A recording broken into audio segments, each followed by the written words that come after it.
Well, just a quick update because I'm packing at the moment. I'm going to be going to Da Nang in about 8 hours or so. I'm going to be traveling to the center of Vietnam this time around. It'll be interesting to see what Hue is like, what Hoi An is like. I'm sure that Da Nang, while we're at it, we're going to see if the beaches live up to the potential that all the friends have been talking about. So we'll see how that goes. Of course, it's all for Tet. That's the big thing around here. Just imagine the Christmas holidays, but transposed to a Vietnamese setting. And do you see that on the streets? There's not many people selling banh mi's or doing rice stir fries anymore.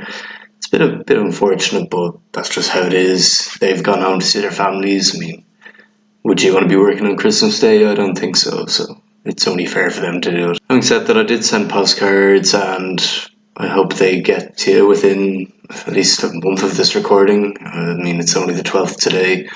If it was the 12th of March, then why not? It's going to be great. So the teaching has gone well so far. I've gone 1 month in without absolutely ripping my hair out, as you can see. Although it does mean I need to get a haircut, I suppose. The kids are fantastic. They're being well behaved, nothing out of the ordinary. I mean, they're just kids. They don't necessarily do anything extraordinarily bad. Although I have heard a story that one of Molly's students whipped out his Mickey in front of her. Oh, that was one for the ages hearing that story. But I mean, all they do is play Pokemon cards. They'll talk about Pokemon Go. I mean, one of my activities was draw a sport, draw any activity you do. You can cycle, swim, play badminton.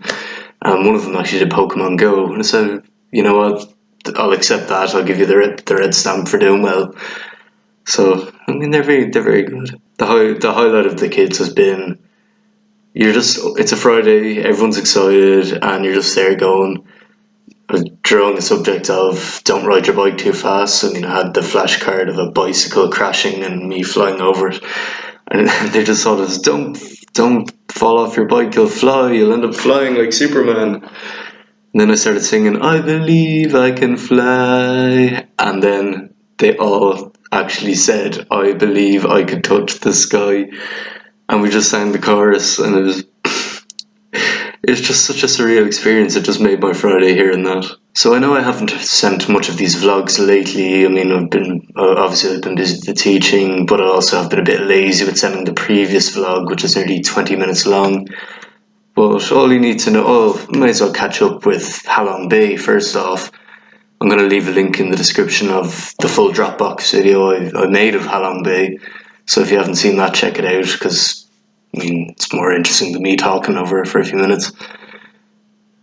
But it's truly spectacular. It's one of the reasons to go to Vietnam, to Halong Bay. It really delivered the goods. Even with the mist, it had that feeling of you're going to the Bear Peninsula, or you're going to the Dingle Peninsula, and it's just that misty, almost foggy dew, and it's just in your face. And I really like that. It reminded me of home. Almost a bit like the Skelligs, almost, except obviously a bit easier accessible because it's a bay, it's not the ocean that's facing you.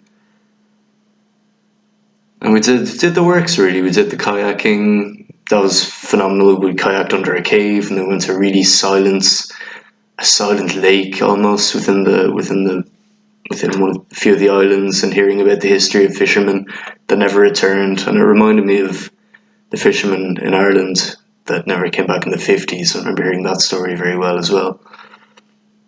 But it was just phenomenal, the entire kayaking.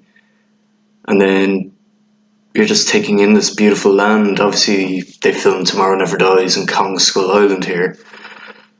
And you're just there taking it all in, knowing that it is like Skull Island, that there could be massive animals from far away just looking at you at every turn. It's really something to behold. It's just otherworldly to describe it. Otherworldly. But of course, being Irish, you don't get every opportunity to go kayaking at 20-degree temperatures. So obviously, I made a big jump into the water. First one to do it. And the English people that went in said it was a little bit colder for their liking.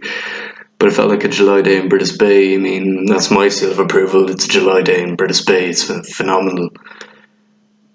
Even if it gets colder than that, you might still get in the water, but that was the temperature feeling, and it was just Jumping off the boat was great, and then having a good old swim, really having fun. It's just having all about having fun. And then again, I might have the flip side, because on one hand, it is fun to be jumping off boats, it is fun to do kayaking, it is fun to be in a jacuzzi, having beers, and it is fun to actually clear the dance floor with your own really strange dancing skills. But at the same time, I think if I was to do it again, I'd probably do it on a standard cruise, because you get a good time you get to have a good night's sleep on the boat, you have a good meal, and you can just be in awe. You can have the curtains open and still see the sights at night, and it was still fantastic to watch.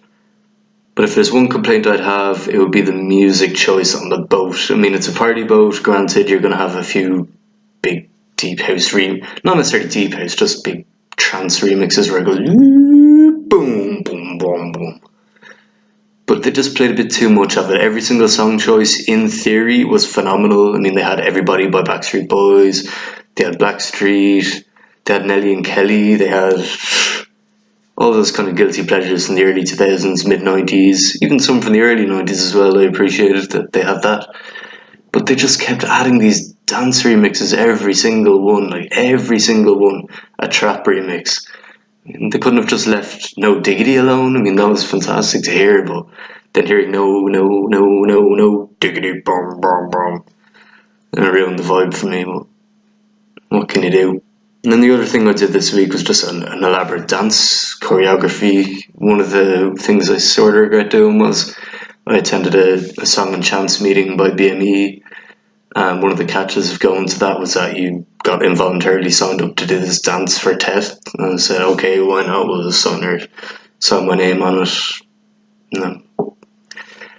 And then, of course, the dancing happened.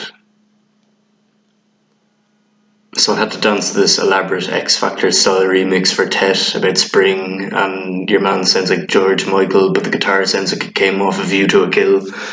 And you're just listening to it as, yeah, that's a good song to dance to, but you're just there and it's like you're doing the cha-cha-cha, and I just cannot do that to save my life. But I guess it could have been worse. Poor old Keane was doing it as well, and he just couldn't do the cha-cha-cha for the first hour and a half. But he figured it out in the end. And all the practice sessions were good fun. I mean, the girls were doing fantastic, almost springtime flower dancing, like Vietnam, Vietnam. And the lads had to be all these bad boys from the street, like clicking their fingers and all that. And both of them combined to be really funny. And then, of course, the dance itself happened. We were at the BME basically the equivalent of the BME Christmas party, and it's just insane. You're just there going, oh no, the entire class is gonna be there, and they're gonna watch me, and they're gonna have to do it. So me and Pip just went up and we gave them hell, and we actually pulled it off. I don't know how we did it. We just did it, and it was great to see. It's another video that's going to be in my playlist, so check that out. It's great fun. And all the other girls, they did a fantastic job, and Keane did a fantastic job. And it was good fun for a good while. We were just there at the table having drinks afterwards, eating the fish that was on Francis Brennan. That's the only way I can tell what that fish is. But then for some reason BME went into, okay, I'll get the slapstick, but then they went into PowerPoint presentations going on to like statistics about the great BME and how we're the best school ever. And it didn't really work. It's a Christmas party, the last thing I want to be reminded of is work, really, isn't it? And then afterwards we just went to a great bar now, Puku, and we saw the Six Nations. We saw the Ireland-France match, and it was phenomenal just being there when we got the last kick of the game. Johnny Sexton, you are a legend. That's all I can say. He's a legend. He scored the goal. He scored every single pointer in that match. And you're just ecstatic that we managed to pull it off and win.